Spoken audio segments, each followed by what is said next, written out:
All right, so we're live now. We're streaming. So I wanted to welcome everybody for this next installment of SU Teaches SU.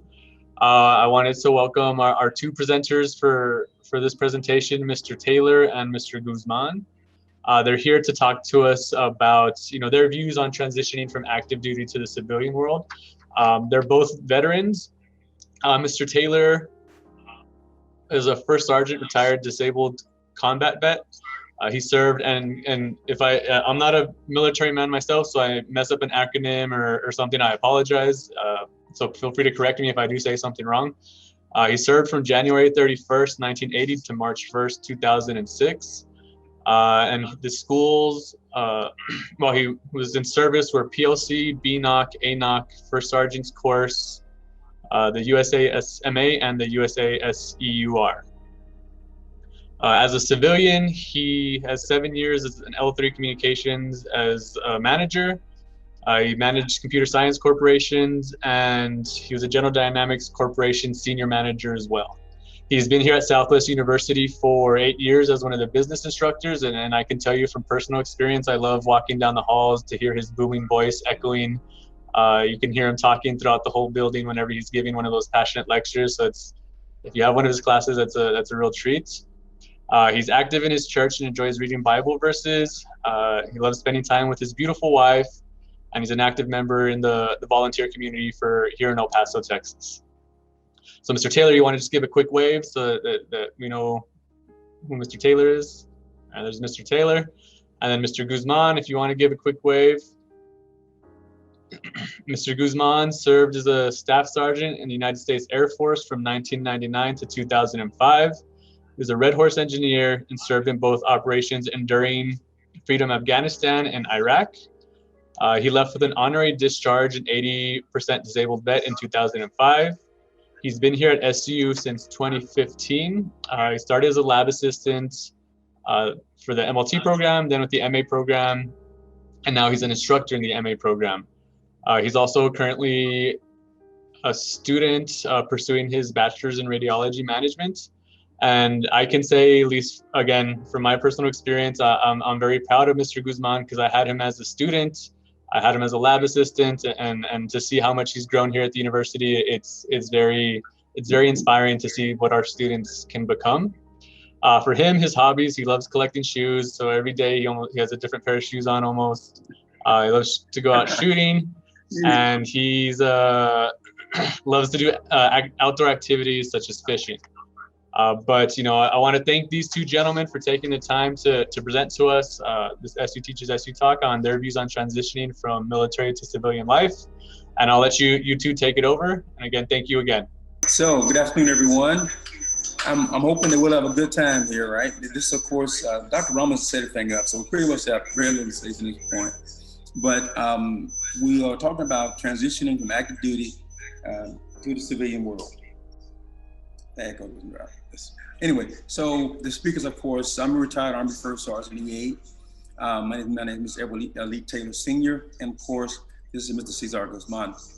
As the doctor talked about earlier, we're going to talk about those issues that's primarily is concerning those individuals who are still active duty, or maybe you retired. And we're going to talk about how you can make that transition successfully from being a soldier to being a civilian. So the agenda is pretty simple. Hope you can see my screen. All right, the agenda is as follows. We're going to do an introduction, and then biography of the speakers, because some of that's been taught. We'll go through it pretty quickly. Physical wellness, mental wellness, and vocational wellness.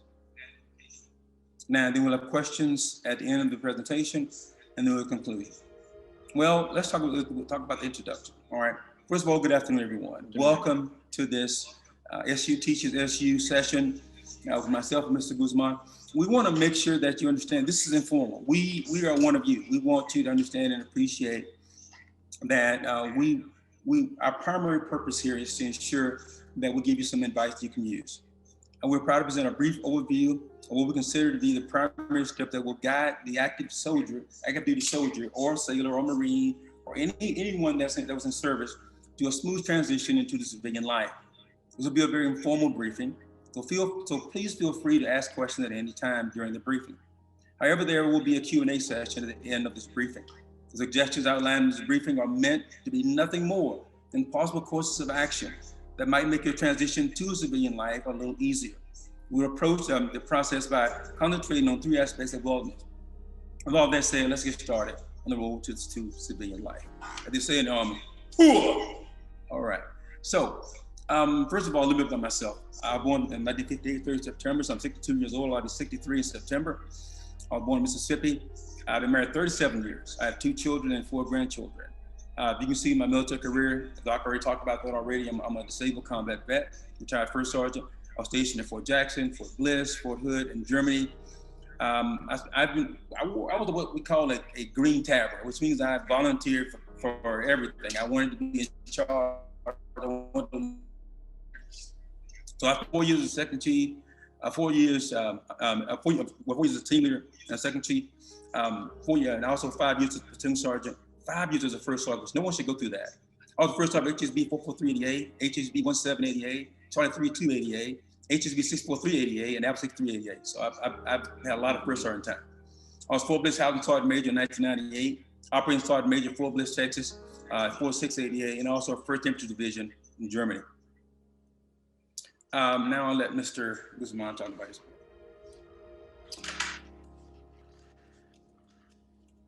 With me, my name is Cesar Guzman. I was a staff sergeant in the Air Force. My resume isn't as long as the shirts here, but I was fairly young. I was born here in El Paso, left to the military in '99. I was about 19 years old.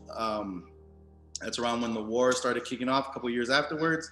I was a Red Horse engineer, so I was deployed to areas that needed to be taken over by us. So we went in, we were the first ones in, we were the first ones out. We had to take over the base. We created a new base for our soldiers to come in. I'm part of Enduring Freedom, Afghanistan. When the war kicked off in Iraq, they sent us to Iraq. So I was part of both wars. I left in 2005. I'm an 80% disabled veteran. With that being said, I did stay away from the VA for a little bit, but when I got back into the VA, I was able to collect what was earned to what I earned, okay? And that's what we're trying to show you guys. That being said, we're gonna talk about physical wellness.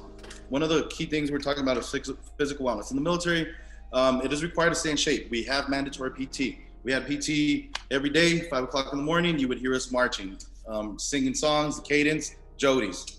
Hey, all the way. All the way. Hey, yeah, every day. Every day. The Chow Hall offered healthy nutritional meals for 3 times a day. So we were able to stay in shape. Now that we've transitioned into civilian life, we got to be able to make better choices in health. If a student is coming into our facility and they're going to be telling people what to eat, they should also be able to know that they also need to eat healthy. Okay. The healthcare was easily accessible. We can go to, what did you guys call it in the Army? The hospital. I don't know what you guys call it. Well, and basically we had this called the aid station. Aid station. And also we had mobile hospitals as well, but we used to go to the aid station. Okay. In the Air Force, it was just a regular hospital. Go to health hospital and you can walk in. Okay, so now it's a little bit harder. After discharge, veterans don't have any of that. It's not available. Food options aren't the healthiest. Alcohol becomes a big part in your life. Okay. In the military, you were watched 24/7. Now you're not. You're not watched that much. Now you have to know how much you can drink and cannot drink. Okay. VA appointments are very hard to attain. Those appointments come once in a while. So if you have an appointment, please get with your instructor and instructors. If you have a VA student, try to get with them and try to help them out when they do have appointments. If they do miss that appointment, they're not going to get that appointment again for another 3-4 months. So if they do have work coming in that day and they tell you they have an appointment, try to work with them. Please try to work with them. It is very hard to get an appointment with them. If it is being overused, then that's when you can call them out. But they should know with their appointments within time. They can't spring it up to you from one day to the next because it's very hard to get an appointment from one day to the next. Okay. So please, we ask you guys that you work with the instructors and instructors that you work with the students. As far as SU, Mr. Taylor and myself, we are here to help you guys. Any active duty members that are getting out, if you need somebody to talk to, Mr. Taylor's door is open. My door is open. Mr. Taylor, for me, helped me out a lot. He doesn't know this, but he helped me out a lot. One day I was having a PTSD episode and I didn't know who to reach out to. It was hard for me to reach out to anybody here on campus. Nobody understands a veteran more like a veteran. When I talk to somebody, their first words are gonna say, hey, you're crazy. How did you endure that? Mr. Taylor, on the other hand, didn't tell me I was crazy. He was able to help me out. The shirt helped me out a lot. So I want to be an avenue for somebody. So if anybody needs that, I'm available. Mr. Taylor, definitely available, okay? We come from different backgrounds, but we all here to help you. Same thing. In the MA department, I'm mostly in the MA department. If you need help with your health, if you need help to understand your blood pressure readings or your BMI calculations, you can walk into my lab and I can help you out. Mr. Taylor's door is open. Whatever answers he can help you with, he will definitely help you with. We want you to consider SU as a safe space. We don't have a vet center, we don't have anything like that, but our classrooms are safe space for veterans. If a teacher's having a problem with the veteran, the shirt would definitely handle it, okay? I can go in there and I can talk to the veteran. So we want to consider it as a safe space, and we are a family for the veterans as well for the civilians.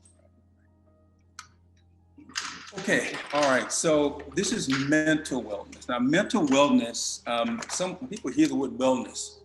They always think about, okay, this is some kind of, mystical thing, and, everyone looks at wellness a different way. But wellness is, how about this for simplicity? It's about being well.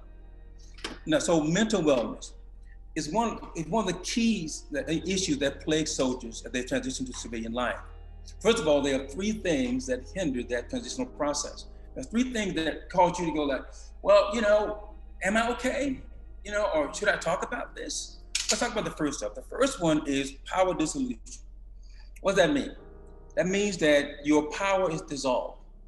There are people that never pull the rank off. Okay, I came in 1980 as a private, E1. I retired as a first sergeant, E8. I've been 26 years in uniform. Besides combat deployment and all that kind of thing, I spent a lot of time dealing with issues that most human beings will never, ever have to deal with. But when I would come into the room, we're in a 3 up, 3 down, and a diamond in the middle, he called me his shirt, meaning like first shirt, all right?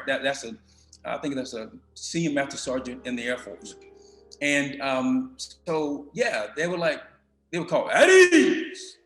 And people would stand up with their hands behind their back, and they wouldn't open their mouth till I told them to.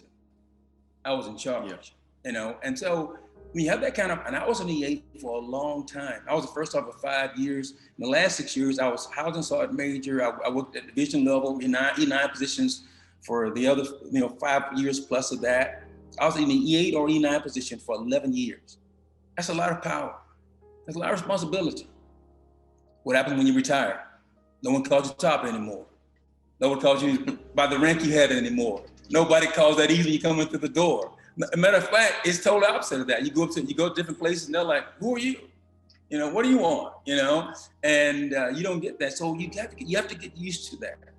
You have to, before you go into a regular civilian job, think about this. Most people that they're gonna hire you have no idea what it's like to be in the military. As Cesar was talking about, somewhere around 1% of our population serve in the military, and about less than 1% actually serve in combat. Now, we've increased that number since the last 12 years, of course, of OEF. Now, both of those. End of the day, it works like this. Once you get out, the power is dissolved. It's a dissolution. So you got to, in your mind, say this. I love acronyms. Army people love acronyms. All right, JOY. JOY is, I won't use this as an acronym, but I normally do, but I won't use this time. The joy is a feeling from within, a feeling of power, a feeling like I can do anything. I'm happy. No, I'm not just happy. I feel joy inside my heart. Whenever I see Cesar and he's that big smile, I see that smile a mile away, I feel joy in my heart. Because I didn't know that I helped him. I had no idea until he told me today. How about that? I had no clue. But that brings joy to my heart. In order to get JOY, you need to get GOY. G-O-Y. As they say in the Army, Golf Oscar Yankee, which means get over yourself. You have to. Oh yeah. You're not a first sergeant anymore. You're not a staff sergeant anymore. You're not any sergeant anymore. You're just Ed and Caesar, okay? They want to call you professor, instructor. They want to call you anything except late for dinner. You know, you're lucky, right? All right, so that's number one. Number two, mental disorders. You need to go to the VA. You need to go up there to, this is the Beaumont location. Go up there and enroll yourself and get, what we call a premium account. You get this card. I should have brought it with me, a VA card. And they're gonna do a lot of work on you. You get a password. You get enrolled in what's called My Health Yvette. Make sure you get one of those accounts, right? And then you need to set yourself up with a primary care provider and tell them they're supposed to be like us. Or like they served and discharged. They honorably served their country. Well, and I've had this experience recently. It's been very good. I'll be honest with you. It wasn't that good before, but it's really good now. And I can say good things about the VA. Now, so I talked to them recently. Okay, they have counselors, they have psychologists, but not psychiatrists, no MDs. So they can't offer you medication, right? They can actually you can be sent out to another location, outside agency, and you'll be able to get pretty quick if you need medication to handle your disorder. But they'll have to diagnose you there. If it's PTSD, in the case of my man right here, right, they'll make that determination. And they've changed that psychological determination. There's a couple other acronyms that go along with that determination of PTSD. But suffice it to say, there are around 20 soldiers every day that kill themselves. That is horrible. I don't know how many of them are in the Air Force or the other, but I know in the Army, about 20 a day. There's a man named Dwayne The Rock Johnson. About 5-6 years ago, we came up with this, this challenge. We did 20 push-ups to remember to jog our memory about the 20 soldiers that were killing themselves in the military. Why are they killing themselves? Well, they're not doing this, guys. Ladies and gentlemen, they're not doing this. They're not going to the VA. They're not getting their account. They're not being screened. And they think that I was an infantry and air defense. As an infantry soldier, either you are tough or you're out. It's not about being male or female, and all minds, obviously we're all male, but it's about being physically and mentally tough. And to show any semblance, any sign of weakness, oh my gosh, no way. You get out of it. You're not an infantry soldier. One of the men I mentored, he was in Operation Iraqi Freedom. He was going through a place called Fallujah. And he was called an IED, an improvised explosive device, with it was an armed personnel carrier, name 113. When he hit that device, right, it blew the track off and it disabled the vehicle. Well, they tell you, and they tell all of us, say, look, we can't come and get you until we know where the secondary exposure is going to be. And so they couldn't come and rescue him, because what they do is they'll blow their initial track, and then the insurgents will come in. And as soon as you go out to get them, then they'll set off another IED and kill more people. So unfortunately, the IED caused it to be caught on fire. When it caught on fire, right, his best bud was actually driving. If anybody's ever been in an APC, you know how it works, right? And he was, of course, up top. And so his best buddy was getting cooked alive underneath him, right underneath him, burned alive. And so I think at the end of the day, he ended up watching his best friend burn to death, screaming. And so I would talk to him about it once a week, and we talked about this, because talking is therapeutic. But I'm not a licensed professional counselor. I told him to go to VA. He went to his unit and says, he's an infantry soldier. So I'm gonna go to VA. I'm gonna go to A station. Then I'm gonna go get myself checked out. And guess what they did? They yelled at him. What's wrong with you? You're not infantry. What's wrong with you? Suck it up, drive on. Suffice it to say, it ended his career. And it could end his life. I haven't seen him for a number of years, but I'm just telling you, my friends, people like me, I've gone through a lot of things when I was deployed. I'm telling you, And I talked a little bit to Cesar about it, so I can understand. You want to talk to me about it? Believe me, we understand. We've been there. We've seen it. We've experienced it ourselves, or we vicariously through other people talking to us, we've experienced it. But I want to leave you with this on part 2. Seeking help is a sign of strength, not weakness. Oh, it's easy to say, I can do it. No. To go and seek help is a sign of strength. Lastly, on mental health. Personal acquaintances, your buddies, your battle buddies. I had a lot of those, right? How about this, y'all? Find some positive outlet for your emotions. The fact is that hanging around your old Army buddies, old Air Force, Army, Marine Corps buddies is not going to be good for you. When I was in infantry, guess what they did? Well, I can't talk about it on this, but it wasn't good, okay? It involved a lot of bad stuff. And most of it revolved around drinking, which I don't do anymore. But the bottom line at the end of the day was that when you hang around, I'll tell you the old war stories, let's have another drink. Let's have another drink, and you try to drown your sorrows. Stop hanging around those guys and gals. Start going out with positive people, church people, family, friends.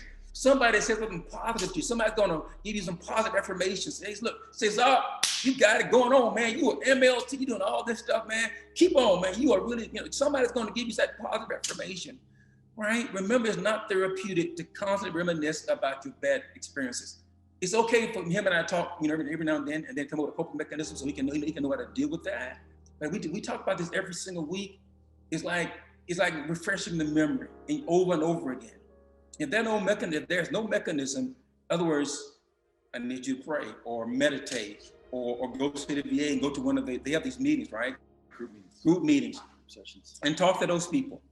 Then if you're not doing that, you just bring it up and you're bringing more and more and more and more into the situation. You're making it worse. Now, it's always not therapeutic to do that. Find a safe place. We talk about that here, finding a safe place, right? And try to find someone, listen to these 2 words, everybody. Successful and positive. Successful and positive. Not about rank anymore. Find someone who's got look at like Ramos, he has a PhD. Others, this man's trying to get his bachelor's. I have 3 college degrees, all with honors. And believe me, I remember when the first time I got the summa cum laude, one person told me, says, you graduated summa cum laude. I had no idea what that meant until I got the designation. It meant, with highest honors. And he said, I graduated basically, right, with Lordy, please let me graduate. Oh Lordy, let me graduate. Because that's the way he felt about it. I was a messed up joke. You got the point. Bottom line is that, right, find someone successful and positive. Now, next thing, vocational wellness. I'll be quick about this. How much time we got? We are at 1:30. Oh, we got plenty of time. All right. It's imperative that you find a job, and you find, so as a service member, right, in order, and this is something that the psychologists have talked about this for years, right? Worth and belonging. Okay, what does that mean? For whether it's 10 years or 26 years or however many years you did, you have putting that uniform on, putting on all that stuff, all those medals and my combat pants. I got 2 of those. You can put those on and you say, wow, look at, but all of a sudden it goes away. And you feel like I'm worthless. You don't feel a sense of belonging. You can't talk about all that stuff you did in the Air Force or in the Army anymore. And you're like, oh my gosh, I'm retired now. If 80% disability is almost enough to live on. It's almost enough money to actually live. There are people that actually, when you look at the disability payments, they can live on it. And then unfortunately, they die on it because they go home. They don't go. They take their disability payments and they buy alcohol and they buy drugs and they hang around bad people and they end up killing themselves. How do I know this? You know how I know this. Now, so let's talk about vocational wellness. Vocational wellness. 3 things I want you to know. I like 3. These 3 is easy to remember. Number 1, reduction in income. You lose about 75% of your income once you retire. That's my case. If you serve over 20 years, because I came in what's called final retirement. I came in before September of 1980, which meant I had the same retirement as a Vietnam vet. Okay, what that meant? I got 50% of my income I was in the 8 over 26, plus 2.5% for the other 6 years, which means I retired with 65% of my income. But even with that, I still, if you count my money they paid me for quarters and for food and all like that, and all my other, things that go along with being a soldier, I lost 75% of my income. You got to make that up. You got a nice car, you live in a nice house, and you can't afford that anymore. So you need a job. Number two, work-life balance. I spent 24 years of my marriage on active duty. So my family went through this with me. Both my kids were what we call Army brats. I was gone over 12 years. That's conservative, probably more than 12 years, but at least 12 years I was gone. Either deployed, in the field for months, or I was dealing with some surgery and I wasn't coming home. And so I'm gone probably more like 20 or the 12. I'm being nice, I said 12 here. But 12 definitely between all those exercises, I was gone. I learned that how to separate my work life from my home life. My wife told me, she said, sweetheart, you never brought it home with you. Why? Because before I went into that door to see my wife and my beautiful wife and my two beautiful children, I would pray. That was my thing. I'm a Christian. And I would data dump it on my God. This is what I did with all this. And then when I came home, I would jump on a plate and kiss my wife and have a nice meal. And I wasn't bringing that garbage that was on me into my family. So I want you to choose a job, if you can, that allows you to spend time with your family. That's number two. Look, education is the key to opportunity, all right? I have 3 college degrees, all with honors. Each degree allowed me to achieve my goal. Now, I was able to get a job right out of the military. Why? Because I had 2 college degrees when I got out of the military. I worked on my graduate degree when I retired. But the bottom line is this: without an education, my opportunities were limited. So I want to tell you about something that hopefully will help you a little bit. All right, especially if you are still in active duty. It's called SFL and TAP, Soldiers for Life and the Transition Assistance Program. And so the manager for this program is a good friend of mine. His name is Doug Piltz. I've known Doug now over 30 years. Doug did 33 years in the military, and of course I did 26. But we were in some of the same positions at what we call division or at post level. Doug Piltz and I served around the same time, all right? Now, but what he's done with this center is informative and ultimately is beneficial to transitioning soldiers.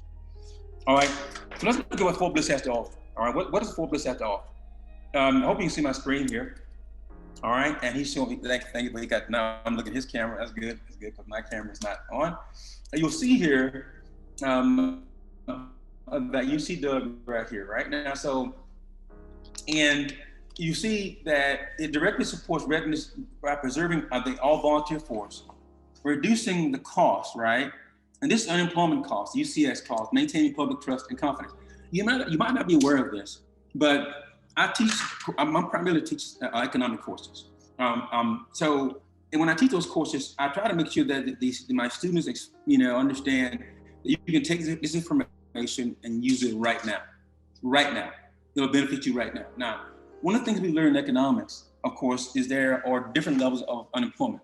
U3 is the primary measure of unemployment, right? The way that it's calculated. Now, but in the day, once you go in for unemployment, once you go in and you go to the Texas Workforce Commission, you schedule an unemployment briefing, right? And you go in and you talk to them, they'll give you all these benefits. They'll tell you all about these benefits. Well, guess what? The Army provides all that for you. They have a connection with all these people. But that money that's provided, for unemployment insurance, your unemployment pay, is from the Army. Even I didn't know that. And the Army was spending millions of dollars, right? Because these people that were retired from the military were on unemployment so long. Now, next we look at, so they're looking at between 2020, which is, with their last fiscal year, which ends, of course, this year and on August 31st, they're going to pay us. The program they started will pay itself off. Fort Bliss teams and the TAP in 2016 to date saved this command as a first Army Division. I was the first Infantry Division, $13 million in those costs, right, through these career skills program or CSP.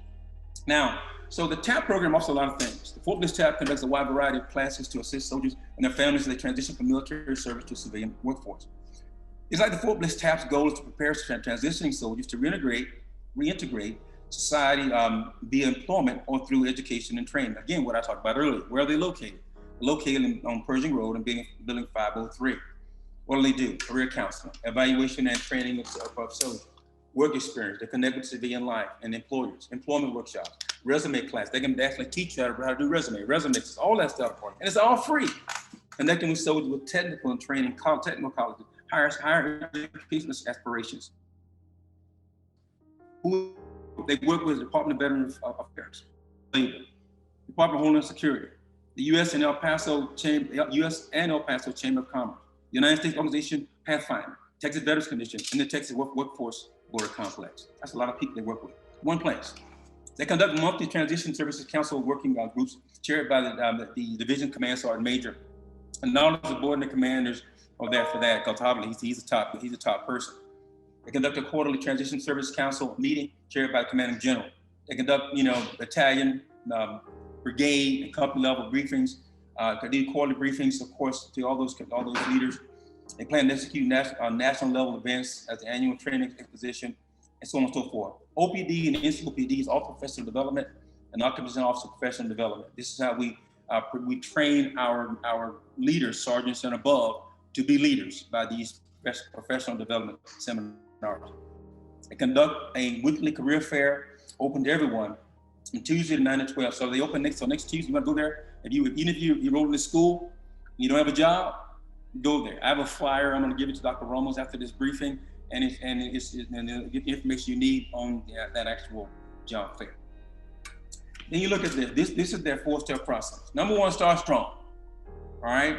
And they want you to come in the Army strong, right? Army values, war ethos, who stuff, serve strong. Know about your unit, education opportunities, credentialing, e-benefits, all those things. Remain strong, right? Through, once you retire, right? Retiree chapters, community leaders, and then reintegrate. Go into the TAP program, leader responsibilities, networking, community resources. Be a benefit to the community. That's why I like volunteering, okay? Now, 600, that's 81. I'm an Army guy, so this is Army regulation. This is section 4-1, command responsibility. Look what it says here. This is something they didn't have when I retired. When I retired, it was called ACAP, and it wasn't really that mandatory. They said it's mandatory, but really, some of the commanders said, I need you. So you get out, you got like a week left, and you have no transition time. Before you know it, you're out of the military, and you're like thrown to the wolves. Setting the command climate that soldiers transition of value. That's number 1. And then you talk about 24 months pre-voluntary retirement training or briefings, 18-month out pre-TS training, and a chapter, MEB, these are medical boards, which she knows a lot about. All that has to be done, right, about 2 years out. I didn't have that. I had like 6 months. I was happy to get 6 months, put it like that.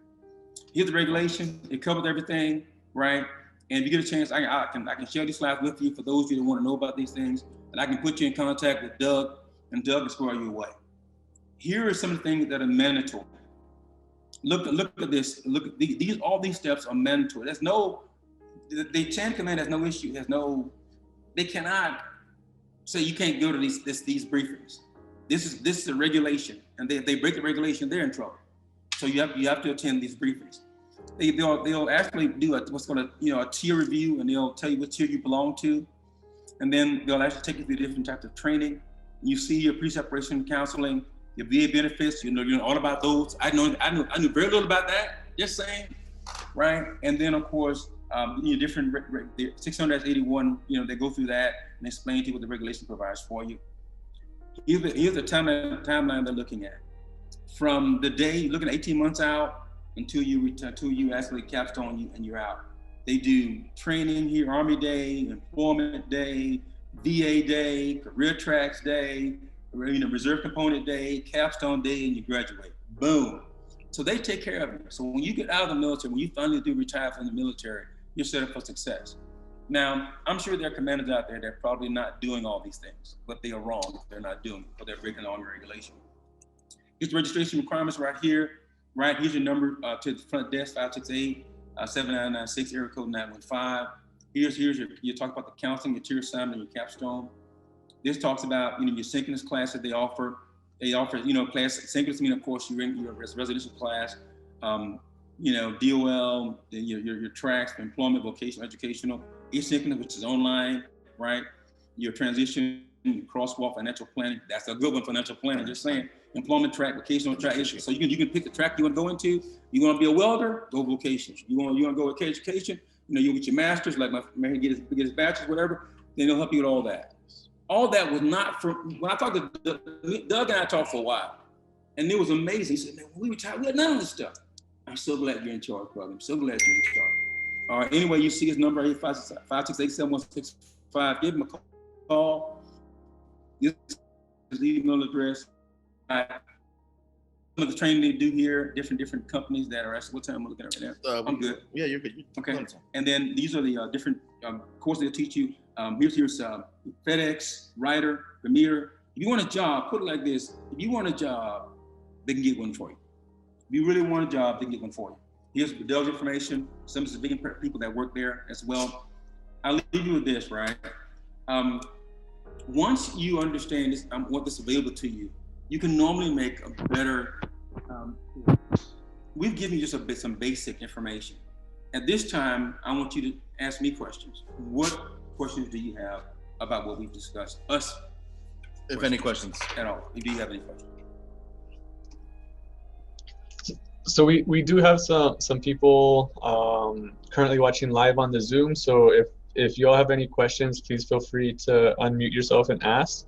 But I did want to ask, this is Dr. Ramos. I wanted to ask if you guys wouldn't mind sharing, you know, Mr. Taylor, you mentioned a lot of these support services weren't available when you left the military.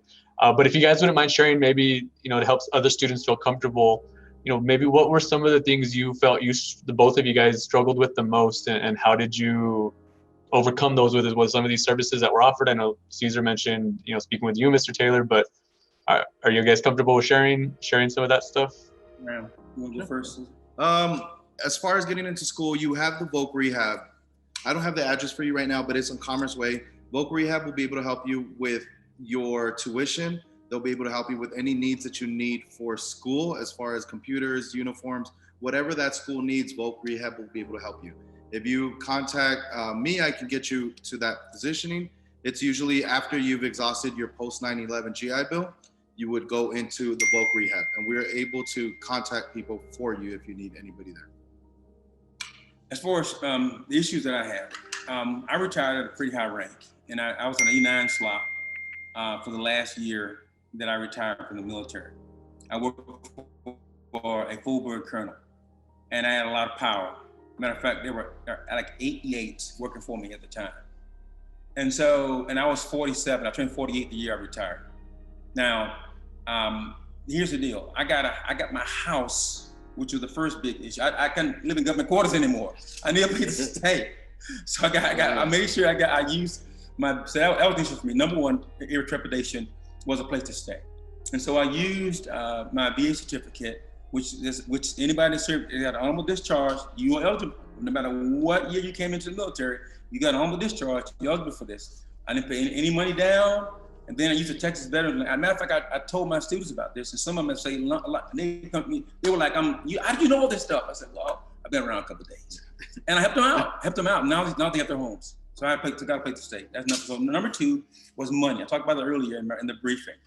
All right, how am I going to make up for this 75% reduction? And but for me, what happened was I had so much power in my position, I was able to take off in the middle of the day. And so I had 2 degrees already. So I found a job. I found a job while I was on leave. So that was taken care of. But the next one, which is probably the hardest one for me, power to solution. No longer are you a first sergeant or acting command sergeant major or housing sergeant. You're none of that stuff. You're just Ed. You're just Ed. And my faith in Christ helped me deal with that. Because what my faith teaches me is that everyone is level at the cross. There's no black, there's no white, there's no male, there's no female. The Bible talks about that. We're all one. We're all one. And in Acts chapter 17 of my Bible, verse 26 says, and God has created from all of us from one blood. And if you're a biology major, you probably know that not only is that biblically correct, but it's also from an education academic perspective, is also correct from that perspective. And so those are the things that I dealt with, and that's how I dealt with them, Doc. All right, thank you very much for your responses. And to kind of go along with that, I did have one more question, similar to kind of some of those things you all struggled with. have you noticed common struggles amongst our current veteran students, and things that they struggle with, and what advice would you give them to help them overcome that? What are the common things, so again, so that they can feel comfortable and know that it's not just them, that it's something a lot of people are feeling, so that they can reach out to somebody if they need to? But have you guys noticed anything like that?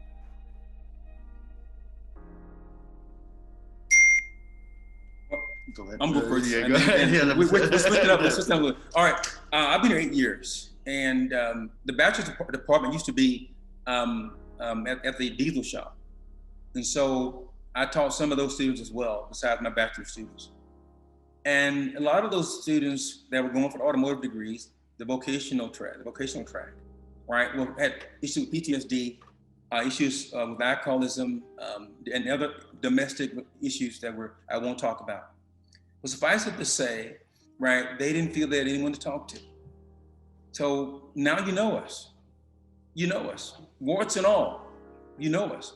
So you have someone to talk to. So if you are a student and you feel anxious in class, I had one student, and I understand this feeling because he hear things go off, and I've heard things go off in my head. I have tinnitus, by the way. If you didn't, that means a ringing in my head from all that stuff going off in my head.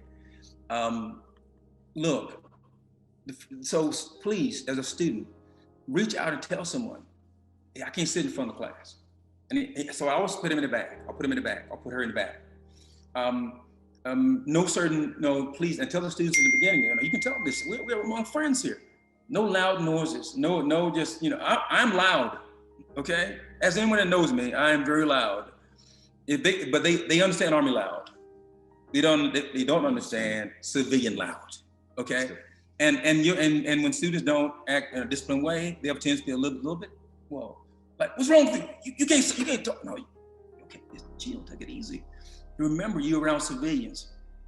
And so the best thing for you to do is talk to me, or talk to one of us that was, one of the people that here in the school that have, served in the military. And let us just, I'll sit you down like a friend, and we'll just talk about it. But what I've seen is anxiety by virtue of the fact it's a new environment and not understanding it. I've seen issues with mental and issues that were not diagnosed that needed to be corrected. There were some that need to be not corrected, but need to be addressed. And I saw students that were struggling with concentration. I'll leave you with that one. And struggling with concentration meant like this: you can get an accommodation in this university, and I'll give you more time to take a test, but I need you to go to the administration and talk to them. If you have PTSD or some type of mental disorder, the school will allow you to get your time to take a test, extra time for homework. And I work with my students, right, that have diagnosed disorders, but I need you to go to the administration and get that special accommodation. And that's what I've seen. The things I've seen is anxiety. We are a different breed. In the military, it's a different breed. You have to learn how to be disciplined. You have to learn how to pay attention to your superior, whether it be your instructor at the time. We are not superior, but we are the head of the class. We don't have that with all our peers. So I've seen the anxiety. I've seen how they act up. I've seen how their counterparts and say, why are you not listening? Why are you not doing the work? Why are you not doing this? We're a different breed. But make sure you talk to somebody. Make sure you reach out to the instructor and tell them, hey, I'm not used to this environment. How can we change it? Can you help me? Okay? That is the biggest thing that I've seen is the frustration. The vets are usually frustrated with the 18-year-old sitting next to you or the 17-year-old. Okay, yeah. The vet's gonna come out, be 28 years old. They've seen it all. Not all, but they've seen a lot more. So the frustration has been a lot that I've had to deal with different students, and that I also dealt with when I was a student as well. And so that's the biggest thing, is anxiety and frustration for me, what I've seen. Remember the word transition. Transition, normally it takes time. Don't rush yourself. You're among friends. We're not gonna judge you. You're one of us, right? We're gonna be there for you. No, we don't have a military quote unquote, group here or nothing like that. But I'm a liaison, a military liaison. We go into our admissions, you'll see people in there that served. Mm-hmm. Some of them are the ones that actually got you into those classes you're in right now. Just saying, we care about you. We love you in SU. We're gonna treat you like family. That does not happen everywhere. It happens here.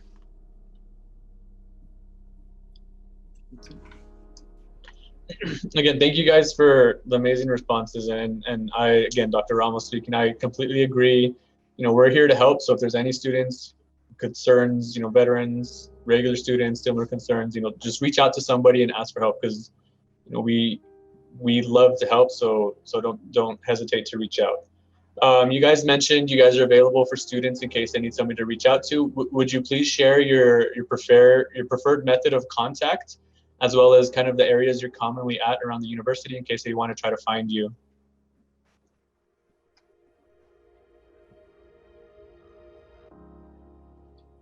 Sure. You can find me in room 604 most of the time in any of the labs for the MA department. 604 is the lab. As soon as you go up the stairs to financial aid, I'm right off to the side of it, left or right, depending on how you're looking at. Any of the labs in MA department. You can shoot me an email at cguzman@southwestuniversity.edu. I respond within the 24 hours. So I'm always available. Okay, I teach primarily online now. But of course, I'm on campus now, and I'm on campus infrequently. So the best way to reach me is probably through Teams. If you're a student, it's pretty simple. If you just put in E. Taylor, I'm gonna be the only one that pops up there pretty quick. And so you can call me on Teams if you need to. Make sure you tell me, who you are, and so I know it's not a student, and we'll talk about it there. I have my cell phone number. It's 915-667-5315. You can text me. I've had students that have texted me and not even in my class, and I'll help them the best I possibly can. I'll at least point them in the direction of someone that can help them. And my email address is etaylor@southwestuniversity.edu.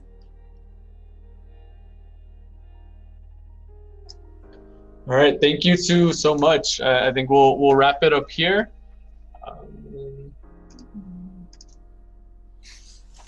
Okay. But yeah, I wanted to thank you guys for your time, for the information, and most of all for your support for the students and your fellow veterans. Again, these are two great resources for anybody who's watching. So that's one of the things we stress here at the university: use all the resources that are available to you. And these are two of some of the best resources available for some of the veteran students who may have some struggles or concerns or anything. So thank you guys again for making yourself available and taking the time to put this presentation together and presenting. I have one closing comment, and then I'm done. All right. One closing. All right. Would you want to wrap it up? I mean, I teach in business, and I always tell my students, I always have a conclusion. Wrap it up, My colleague and I have provided you a number of tools that will help you make a smooth move into civilian life. We do not purport ourselves to be experts on this complicated matter, but these ideas have served us well as we hung up our battle uniforms and put on our scrubs and suits. The bottom line is that we care about our fellow vets. We want you to be as healthy as possible. We have addressed 3 aspects of wellness. We really believe that maintaining physical, emotional, and vocational wellness will help you have a successful civilian life. We say in the Army, thank you. Please. Thank you, Dr. Ramos. No, thank you guys so much. And again, reach out to them and thank you for the time and the support. But we'll wrap this up here. And for anybody watching, again, keep your eyes out on SU Learning for any future SU Teaches, SU Talks we have. But thank you guys again and have a great, wonderful rest of your day. Thank you, Dr. Ramos. Thank you, everyone.